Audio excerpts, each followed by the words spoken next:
छतरपुर विधानसभा से विधायक करतार सिंह ने बीजेपी ज्वाइन किया है। इसको मैं घर वापसी कहूँगा, क्योंकि अगर मैं गलत नहीं हूँ तो करतार सिंह जी आप पहले बीजेपी में रहे हैं और ये आपने दोबारा से बीजेपी ज्वाइन किया है। घर वापसी जी मानते हैं इसको? हाँ, बिल्कुल घर वापसी है।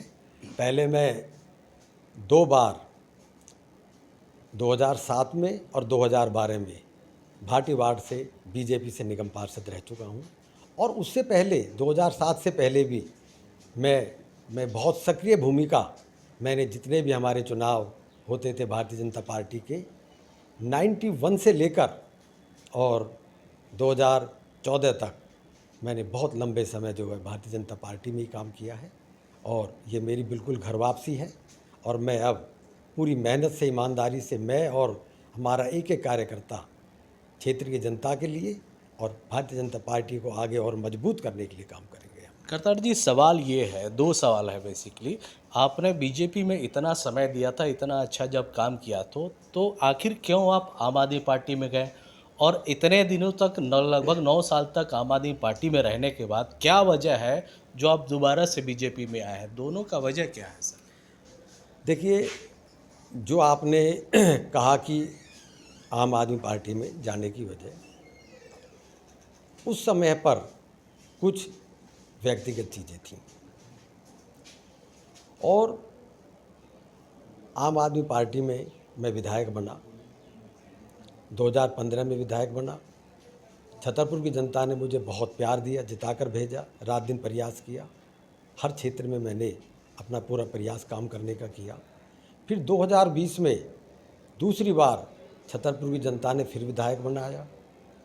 लेकिन जिस तरह से जो आम आदमी पार्टी से एक उम्मीद थी, जो दिल्ली की जनता ने आम आदमी पार्टी, सबसे बड़ा जो मुद्दा था भ्रष्टाचार मुक्त शासन देने का, आज भ्रष्टाचार से मुक्त शासन देने की बात तो आप छोड़िए, पूरी की पूरी पार्टी ही आज भ्रष्टाचार के बहुत बड़े आरोपों के घेरे में है। और उप मुख्यमंत्री रही मनीष सिसोदिया जी और मुख्यमंत्री अरविंद केजरीवाल जी आज जेल के अंदर बंद है। तो ये बहुत अच्छी स्थिति नहीं है। हर व्यक्ति जिसने भारतीय जनता पार्टी कभी छोड़ी या नहीं छोड़ी, आज जो यहाँ पर हर व्यक्ति जो आम आदमी पार्टी में रहकर काम कर रहा था, वो कहीं ना कहीं उसका दिल दुखी था कि जो सबसे बड़ा मुद्दा है पार्टी उससे बहुत अलग जा चुकी है। और पार्टी जो भ्रष्टाचार के इतने आरोप लगे हैं, कोर्ट के अंदर हैं, मुख्यमंत्री जी जेल में हैं, चारों तरफ से। और अब पिछले 1.5-2 वर्ष से तो कोई काम रह ही नहीं गया। किसी भी काम की जब बात आती है तो चाहे हमारे मंत्री हैं, चाहे नेतृत्व है, जो भी है, सब आरोप बीजेपी पे लगा देते हैं, किसी काम की बात हो।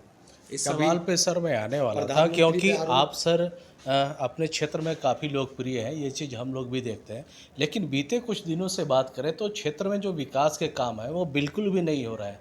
आया नगर भी हम लोग जाते हैं, वहाँ पे मार्केट की कितनी बुरी हालत है, इलाके में सीवर की समस्या है। तो इन कामों में जो डिले हो रहा था, आपको क्या लगता है कि अब आरोप प्रत्यारोप नहीं, अब काम फुल स्पीड में होगा? देखिए, मैं आप यही बात कह रहा था कि कहीं ना कहीं कामों में रुकावट थी, काम नहीं हो पा रहे थे, वही तो सबसे बड़ा दुख रहा है।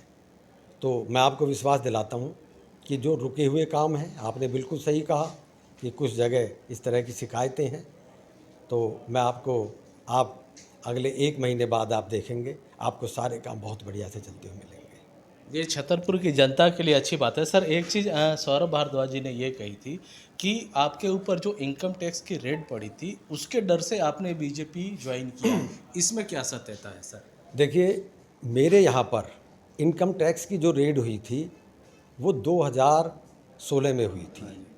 उस रेड को हुए 8 वर्ष हो चुके हैं। जब रेड हुई थी तब भी मुझसे ये पूछा गया था मीडिया के साथियों ने, अगर आप वो क्लिप निकाल सकते हैं तो निकाल मैं लेना, खुद था उस समय। कि क्या ये रेड आपके यहाँ इसलिए हुई है कि आप आम आदमी पार्टी में गए। मैंने उसका जवाब यही दिया था, नहीं, मैं एक बिजनेसमैन हूँ, बिल्कुल। राष्ट्रीय पार्टी में हूँ, विधायक में उस समय था, लेकिन उसके साथ में एक व्यापारी हूँ। और व्यापारी के, बिजनेसमैन के यहाँ आप देखते हैं कभी भी रेड होती है तो मैंने तब भी यही जवाब दिया था। आज कोई ऐसा विषय नहीं है, वो जो मेरा रेड का विषय था उसका डिपार्टमेंट ने सारा आकलन किया और आज मेरे ख्याल से 95% से ऊपर मेरा केसेस क्लोज हो गई है। कोई भी शायद एक आध कोई बचा हो मुश्किल से, वो मेरा केस जो इनकम टैक्स का था वो 100% मेरा समाप्त हो गया है। एक आध फाइल कोई बची है, बाकी कंप्लीट हो चुका है। और रही इनकम टैक्स की रेड की बात, मैं आज भी एक व्यापारी हूँ, मैं बिजनेस करता हूँ पॉलिटिक्स के साथ साथ। वो मेरे यहाँ फिर भी कभी हो सकती है, उसमें किसी पार्टी का लेना देना नहीं है। वो तो आप जैसे सब व्यापारियों के यहाँ पे, बिजनेसमैनों के यहाँ पे इनकम टैक्स की रेड होती है, उस तरह की रेड थी। और आज इसके बाद की क्या गारंटी कि आज वो रेड नहीं होगी, वो तो कभी भी हो सकती है। तो ये किसी का भी ये कहना कि इन किसी वजहों से मैंने भारतीय जनता पार्टी ज्वाइन की है, ये बिल्कुल गलत है। अच्छा, आपने कल भी अपने बात में कही थी कि संगठन में अब काम करना बहुत मुश्किल हो गया है, एक तरह से अफसर सा कोई सुनने वाला नहीं है। तो क्या लगता है कि और भी जो नेता है, विधायक हो, पार्षद हो या सांसद हो, वो बीजेपी ज्वाइन कर सकते हैं? आपसे बात होती है? देखिए, मैं किसी का ये नहीं कह पाऊँगा कि कौन बीजेपी ज्वाइन करेगा, कौन नहीं करेगा। लेकिन संभावना की बात लेकिन काफ़ी लोग अंदर खाने दुखी हैं और वो दुखी इसीलिए है कि काम नहीं हो पाता, पूरे समय बहानेबाजी होती है, आरोप प्रत्यारोप दूसरों पे लगाते रहते हैं। और मुझे कई लोगों के फ़ोन भी आए हैं, तो उन्होंने यही कहा है कि आपने सही कदम उठाया, परेशानी तो है। तो बाकी तो सबके अपने अपने ऊपर डिपेंड करता है और मुझे उम्मीद है कि काफ़ी लोग जो दुखी हैं, तो हो सकता है जल्दी ही कुछ लोग ऐसा फिर निर्णय लेंगे। जी, तो ये साफ बात है करतार सिंह का। इन्होंने ये कहा कि अब जो ये इलाके में काम है वो और भी फुल स्पीड में होगी और भाजपा में हो सकता है और भी आम आदमी पार्टी के कुछ नेता आ सकते हैं। अमरदीप कुमार, दिल्ली तक।